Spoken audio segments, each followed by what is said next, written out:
Part 3. The Last Gamble. Nobunaga's talents were not limited to the battlefield. He was also an outstanding ruler and economist. He understood that military strength must be built on a solid economic foundation. He implemented many groundbreaking policies. He abolished the monopolistic toll booths of the old powers, creating free markets, rakuichi rakuza, that allowed merchants to travel and trade freely. He built roads, standardized currency, and actively promoted foreign trade, especially with the Portuguese. These policies created a dynamic and prosperous economy in his domain. The abundant revenue from taxes and trade allowed Nobunaga to invest in purchasing firearms, building castles, and maintaining a powerful standing army. Now, Nobunaga was at the pinnacle of power and victory. He controlled nearly half of Japan. All major enemies had been destroyed or subdued. Only a few large clans in the west and north had not yet bowed their heads. The unification of Japan seemed only a matter of time. He sent his most talented and loyal general, a man who had risen from being a sandal-bearing peasant, Toyotomi Hideyoshi, to lead an army to subdue the Mori clan in the west. His ally, Tokugawa Ieyasu, was dealing with the remnants of the Takeda and the Hojo clan in the east. As for Nobunaga himself, he was preparing to head to the Western Front to support Hideyoshi. On his way, he stopped at Honnō-ji Temple in Kyoto to rest. He was accompanied by only a small retinue of a few dozen people, with no army for protection. He was confident that no one would dare touch him in the very center of his power. It was a fatal confidence. Another of his generals, Akechi Mitsuhide, a talented and trusted man, was commanding an army nearby. Mitsuhide was supposed to lead his troops to the Western Front under Nobunaga's orders. But on the night of June 21, 1582, Akechi Mitsuhide did something world-shaking. He suddenly ordered his army to turn around and head for Kyoto. When a general asked for the destination, Mitsuhide uttered a famous line: "The enemy is at Honnō-ji." Akechi Mitsuhide's army, over 10,000 strong, surrounded the small temple. Nobunaga and his guards fought to the end, but against such overwhelming odds, they could not resist for long. Mitsuhide ordered the temple to be set on fire. Nobunaga, wounded and with no escape, retreated deep inside the burning temple and performed the ritual of seppuku, ritual suicide by disembowelment. He did not want the enemy to take his head. Oda Nobunaga, the man who had shaken all of Japan, ended his life at the age of 47, just as his dream of unifying the realm was about to be realized. The reason for Akechi Mitsuhide's betrayal remains one of the greatest mysteries in Japanese history. Some theories suggest he was publicly humiliated by Nobunaga, others that he had his own ambitions, or that there might have been a conspiracy behind it. But whatever the reason, his actions completely changed the course of history. News of the incident at Honnō-ji spread like wildfire. Toyotomi Hideyoshi, who was busy besieging a Mori clan castle, received the terrible news. Any general in that situation would have panicked, but not Hideyoshi. With astonishing decisiveness, he immediately concealed the news of Nobunaga's death. He quickly negotiated peace with the Mori clan, accepting terms favorable to them so he could withdraw his army immediately. Then, he led his entire army on a forced march, day and night without rest, back towards Kyoto. This march is known as the Chugoku Ogaeshi, the return from the Chugoku region. In just a few days, Hideyoshi's army appeared near Kyoto, taking Akechi Mitsuhide completely by surprise. Mitsuhide, after killing Nobunaga, had failed to gather the support of other lords. He was isolated. At the Battle of Yamazaki, Hideyoshi, under the banner of "Avenging Our Lord," easily crushed Mitsuhide's army. Akechi Mitsuhide had to flee and was later killed by local peasants. His short-lived 13-day reign was over. Hideyoshi had become the avenging hero. After eliminating the traitor, the next question was, who would inherit Nobunaga's legacy? A conference of the top Oda retainers was held at Kiyosu Castle. Factions began to form. One side supported Nobunaga's third son, Nobutaka. Another faction, led by Hideyoshi, put forth a surprising choice. Hideyoshi brought a 2-year-old child to the conference, Samboshi, later Hidenobu, the son of Nobunaga's deceased eldest son. Hideyoshi argued that by right, the direct grandson was the legitimate heir. This was a stroke of political genius. By placing a child as the heir, Hideyoshi could easily manipulate and seize power as the regent. The other retainers, though displeased, could not object in the face of the prestige of the man who had just avenged Nobunaga. Hideyoshi had successfully seized the Oda legacy. He concentrated all power in his own hands, gradually eliminating Nobunaga's remaining sons and opposing retainers. Meanwhile, Tokugawa Ieyasu, Nobunaga's longtime ally, chose to support another of Nobunaga's sons, Nobukatsu. A confrontation between Nobunaga's two greatest successors, Hideyoshi and Ieyasu, was inevitable. The two powerful armies faced each other at the Battle of Komaki Nagakute. Tokugawa's forces won several smaller engagements thanks to Ieyasu's military skill. However, Ieyasu realized that a direct confrontation with Hideyoshi, who now held the legitimacy and resources of the entire Oda clan, would be a costly and endless war. Ieyasu, the master of patience and pragmatism, decided to resolve the conflict through negotiations. The two sides signed a truce. Ieyasu agreed to become a vassal of Hideyoshi, but in return, he kept his domain and was granted some autonomous privileges. Ieyasu had once again chosen to bow his head and bide his time. Freed up after subduing Ieyasu, Hideyoshi continued to complete Nobunaga's unfinished work.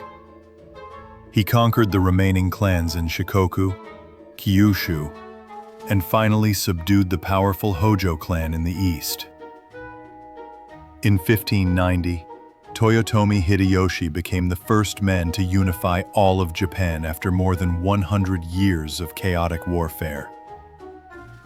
The sandal-bearing peasant boy of yesterday now stood at the pinnacle of power, master of the entire realm. After unifying the country, Hideyoshi enacted a series of policies to consolidate his power and prevent civil war from recurring. He conducted a nationwide sword hunt, confiscating all weapons from peasants and monks, allowing only the samurai class to bear arms. This created a clear class division and ended the situation where a peasant could become a lord. He also resurveyed all the agricultural land to impose a strict tax system, increasing the central government's revenue. Despite sitting at the pinnacle of power, Hideyoshi could not be appointed shogun. This position, by tradition, was reserved for those with lineage from the Minamoto clan. Hideyoshi, with his peasant origins, could not have that honor. Instead, he was granted an even more prestigious title by the emperor at the time, Kampaku, Imperial Regent. He built magnificent castles like Osaka Castle and lived a life of ultimate luxury. But Hideyoshi's ambitions did not stop at Japan. Perhaps feeling the islands had become too small, or perhaps wanting to find a new goal for his warlike lords, he began to plan for overseas expansion. His target was none other than China, under the Ming dynasty. And to get to China, he needed a stepping stone.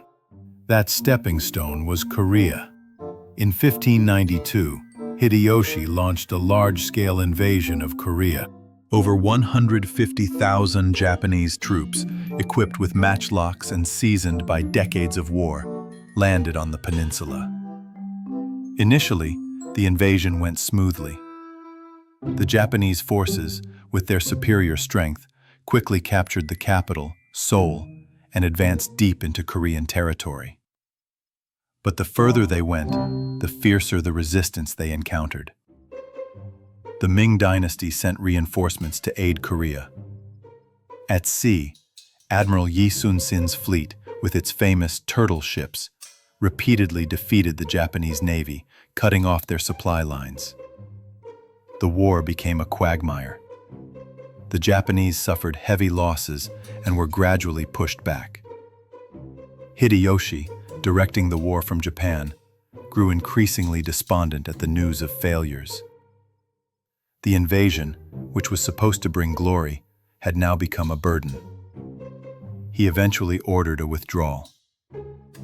Not long after, in 1598, Toyotomi Hideyoshi, the man who had risen from the bottom of society to unify a nation, died of a serious illness. His dream of conquering Asia had vanished into thin air. Before he died, Hideyoshi's greatest worry was his only son, Hideyori, who was just a young boy at the time. To protect his son's future, he established the Council of Five Elders, Gotairo, consisting of the five most powerful lords, to jointly assist Hideyori until he came of age. Among those five elders, one stood out above all others in terms of power, wealth, and experience. That was Tokugawa Ieyasu. Hideyoshi, on his deathbed, made Ieyasu and the other elders swear an oath of loyalty to his son. But, in his heart, he probably knew that once the tiger is out of its cage, no oath can bind it. History seemed poised to repeat itself. The death of Hideyoshi once again pushed Japan to the brink of a new civil war. The Council of Five Elders, created to maintain balance, quickly became polarized. Tokugawa Ieyasu, as the wealthiest and most powerful lord, began to make his moves. He formed alliances with other lords, made decisions on his own without consulting the council, and gradually consolidated power. Rumors began to spread. Ieyasu would seize the Toyotomi legacy, just as Hideyoshi had seized the Odas. Ieyasu's actions spurred another man into action. That man was Ishida Mitsunari. Mitsunari was not one of the five elders, but one of the five commissioners, Gobujo, another council responsible for civil affairs. Mitsunari was a talented administrator and fiercely loyal to Hideyoshi and the Toyotomi clan. He despised Ieyasu and saw his actions as a betrayal. Mitsunari decided he had to stop Ieyasu at all costs. He began to ally with other lords who also feared or were jealous of Ieyasu's growing power, especially the lords from western Japan. An anti-Ieyasu coalition was formed. In response, Ieyasu also gathered his supporters, mainly lords from eastern Japan who had long-standing relationships with him or were promised rewards. All of Japan was divided into two blocks. The Western Army, led by Ishida Mitsunari, with the stated purpose of protecting the heir, Toyotomi Hideyoshi. They assembled a large force, including many great clans like the Mori, Uesugi, and Shimazu. The Eastern Army, led by Tokugawa Ieyasu, with the goal of destroying the troublemakers and rebels who opposed the established order. The two sides began mobilizing troops, engaging in small skirmishes, and playing intense mind games. Eventually, both massive armies advanced towards a location that would decide the fate of all of Japan. On October 21st, 1600, in a small valley in Mino province called Sekigahara, the two armies faced each other. This would be perhaps the largest, most important, and bloodiest battle in samurai history. A total of about 160,000 troops from both sides participated. The entire future of Japan would be decided in a single day. That morning, Sekigahara was shrouded in a thick fog. The Western army of Ishida Mitsunari had the geographical advantage. They had arrived first and occupied the high ground surrounding the valley, forming an encirclement of Ieyasu's eastern army. In terms of numbers, the two sides were nearly equal, though the Western army seemed to have a slight edge. In theory, Mitsunari held a winning hand. But Ieyasu, the old fox of the Sengoku period, had his own trump cards. The battle began as the fog lifted. The fighting was incredibly fierce. The Eastern Army's units were attacked from multiple sides and fell into a disadvantageous position. Ieyasu, standing at his command post, remained calm and observed. He was waiting. He was waiting for betrayal. Before the battle, Ieyasu had secretly contacted several commanders of the Western Army. He had promised land and power to anyone who would switch to his side at the decisive moment. One of them was Tokugawa Hideyoshi, a young lord commanding 15,000 troops on a strategic hill. Hideyoshi had promised to side with Ieyasu, but when the battle broke out, he hesitated. His troops simply stood still on the hill, not joining the fight. Hideyoshi's hesitation made Ieyasu impatient. The battle was at a stalemate, and he needed a push. Ieyasu gave a bold order: fire the matchlocks at Kobayakawa's position. Those shots were not meant to attack, but to remind. The message was clear: act now, or you will be my enemy. The reminder worked. Kobayakawa Hideyoshi finally made his decision. He ordered his 15,000 men to attack the flank of another Western Army unit. Kobayakawa's betrayal created a domino effect. Several other Western Army commanders, who had also secretly made deals with Ieyasu, saw this and immediately switched sides. The Western Army's formation collapsed in an instant. From a position of advantage, they were suddenly being attacked from the front and from within their own ranks. Chaos and panic spread. Ishida Mitsunari, despite his best efforts to rally his troops, could not turn the tide. The Battle of Sekigahara ended in a total victory for Tokugawa Ieyasu. The Western Army was annihilated. Ishida Mitsunari and many other loyal Western lords were captured and later executed. Epilogue: The dawn of an era.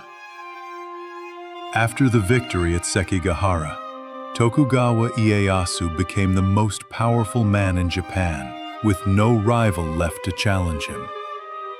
He confiscated the lands of the defeated lords and redistributed them to his supporters. 3 years later, in 1603, Tokugawa Ieyasu was appointed Sei Taishogun, shogun by the emperor. He established a new shogunate government in Edo, modern-day Tokyo. The bloody and chaotic Sengoku period, which had lasted for over 150 years, was finally over. Tokugawa Ieyasu, the hostage boy of long ago, who had spent his entire life learning the two words patience, had finally achieved his ultimate goal. He had outlived all his rivals, and when the opportunity came, he seized it without mercy. His Tokugawa clan would rule all of Japan for the next 250 years, ushering in a long period of peace and stability, known as the Edo period. The story of three great men: Oda Nobunaga, who shattered the old world; Toyotomi Hideyoshi, who built a new world from the rubble; and Tokugawa Ieyasu, who perfected and maintained that world, had come to a close. An epic tale of ambition, talent, luck, and the ironies of fate which shaped the Japan we know today. Thanks for watching.